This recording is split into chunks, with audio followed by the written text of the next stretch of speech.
Most buyers don't fully understand Rehoboth until they actually start looking at homes here, and that's where things can get interesting. At first, people think it's just about getting more space, but once they start looking, they tend to realize there's a trade-off that's going to come with that. Now, Rehoboth is one of the more rural, wooded towns in Bristol County, especially compared to places like Taunton, Fall River, or even Dartmouth, where homes are typically closer together and neighborhoods can be a lot more developed. And with that comes things buyers don't always think about up front. You got more land to maintain, longer driveways, and typically well water and septic systems instead of town utilities. Now, you've got areas like Winthrop Street where buyers are specifically looking for that: land, privacy, and distance away from their neighbors. And here's the key difference with Rehoboth.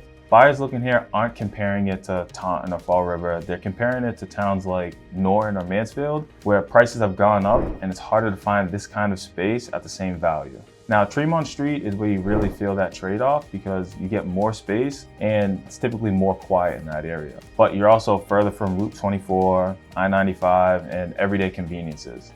And that's usually the moment where buyers either, lean into that because that's what they're looking for, or they tend to fall back and walk away. And that's what makes Rehoboth different because it doesn't work for everybody, but the buyers who do want it are usually very intentional and they know exactly what they're searching for. And when you position a home the right way to that buyer, that's where you start to see stronger prices and more activity around those listings. Now, I post neighborhood spotlights like this every Tuesday and Thursday all across Bristol County.